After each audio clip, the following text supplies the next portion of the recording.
किसान की घड़ी। एक दिन की बात है। एक किसान अपने खेत के पास स्थित अनाज की कोठी में काम कर रहा था। काम के दौरान उसकी घड़ी कहीं खो गई। वह घड़ी उसके पिता द्वारा उसे उपहार में दी गई थी। इस कारण उससे उसका भावनात्मक लगाव था। उसने वह घड़ी ढूंढने की बहुत कोशिश की, कोठी का हर कोना छान मारा, लेकिन घड़ी नहीं मिली। हताश होकर वह कोठी से बाहर आ गया। वहां उसने देखा कि कुछ बच्चे खेल रहे हैं। उसने बच्चों को पास बुलाकर उन्हें अपने पिता की घड़ी खोजने का काम सौंपा। घड़ी ढूंढ निकालने वाले को इनाम देने की घोषणा भी की। इनाम के लालच में बच्चे तुरंत मान गए। कोठी के अंदर जाकर बच्चे घड़ी की खोज में लग गए।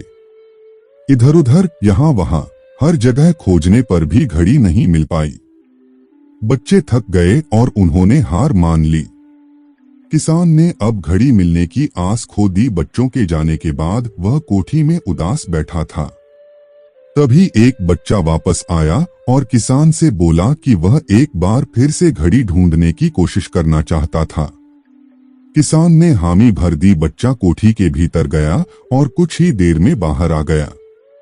उसके हाथ में किसान की घड़ी थी। जब किसान ने वह घड़ी देखी तो बहुत खुश हुआ। उसे आश्चर्य हुआ कि जिस घड़ी को ढूंढने में सब नाकामयाब रहे, उसे उस बच्चे ने कैसे ढूंढ निकाला। पूछने पर बच्चे ने बताया कि कोठी के भीतर जाकर वह चुपचाप एक जगह खड़ा हो गया और सुनने लगा। शांति में उसे घड़ी की टिक टिक की आवाज सुनाई पड़ी और उस आवाज की दिशा में खोजने पर उसे वह घड़ी मिल गई। किसान ने बच्चे को शाबाशी दी और इनाम देकर विदा किया। इस कहानी से हमें यह सीख मिलती है कि शांति हमारे मन और मस्तिष्क को एकाग्र करती है और यह एकाग्र मन स्थिति जीवन की दिशा निर्धारित करने में सहायक है। इसलिए दिन भर में कुछ समय हमें अवश्य निकालना चाहिए जब हम शांति से बैठकर मनन कर सकें। अन्यथा शोरगुल भरी इस दुनिया में हम उलझकर रह जाएंगे। हम कभी न खुद को जान पाएंगे, न अपने मन को डोट, बस दुनिया की भेड़ चाल में चलते चले जाएंगे। जब आंख खुलेगी तो बस पछतावा होगा कि जीवन की ये दिशा हमने कैसे निर्धारित कर ली।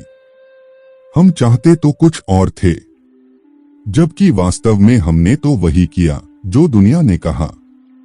अपने मन की बात सुनने का तो हमने समय ही नहीं निकाला।